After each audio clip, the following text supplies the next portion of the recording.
Hi friends, అందరూ బాగుండాలి, అందరిలో మనం ఉండాలి. శ్రీశైలంలోని శివాజీ స్ఫూర్తి కేంద్రం లోపలికి టికెట్ తీసుకొని ఎంటర్ అయిన తర్వాత లోపల ఎలా ఉంటుందనేది కొంత భాగం చూపించే ప్రయత్నం అయితే చేస్తున్నాను. టికెట్ అయితే ప్రతి ఒక్కరికి కూడా టికెట్ తీసుకోవాలి. ఒకరికి 10 రూపాయల టికెట్. 10 రూపాయలు అక్కడ టికెట్ తీసుకోవటం అనేది 10 రూపాయలు. లోపల ఉన్న విషయానికి, లోపల ఉన్న చరిత్ర గురించి, ఛత్రపతి గారి గురించి తెలుసుకోవాలన్నా, ఆయన గురించిన చిత్రపటాలు చూడాలన్నా కూడా 10 రూపాయలు అనేది చాలా తక్కువ అమౌంట్ అని చెప్పుకోవాలి. ఇక్కడ ప్రధానంగా ఈ ఆపోజిట్లో మనకి ఇప్పుడు వీడియోలో కనిపిస్తుందంతా కూడా ఆయన చరిత్రకు సంబంధించిన పుస్తక విక్రయశాల. అలాగే కొంత ఆయుర్వేదానికి సంబంధించిన మెడిసిన్ కూడా అమ్ముతుంటారు. నొప్పులకు అలా పనిచేసే మందులు అయితే అమ్ముతుంటారు. చాలా బాగుంటాయి, పనిచేస్తాయి. నేను ఆల్రెడీ తీసుకొని వాడాము కాబట్టి మాకు సంబంధించి అది చాలా బాగా నమ్మకమైన.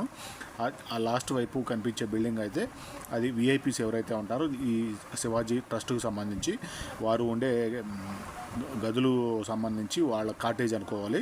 మెయిన్ సెంటర్లో ఏదైతే కనిపిస్తుందో అది ప్రధానంగా శివాజీ గారి స్ఫూర్తి కేంద్రము. ఆ పక్కన అమ్మవారు శివాజీ గారికి ఖడ్గం ప్రదానం చేసింది, ఆయన కోటలకు సంబంధించింది, ఆయన ధ్యానం చేసుకునే యోగా కేంద్రం లాంటివి ఉంటాయి.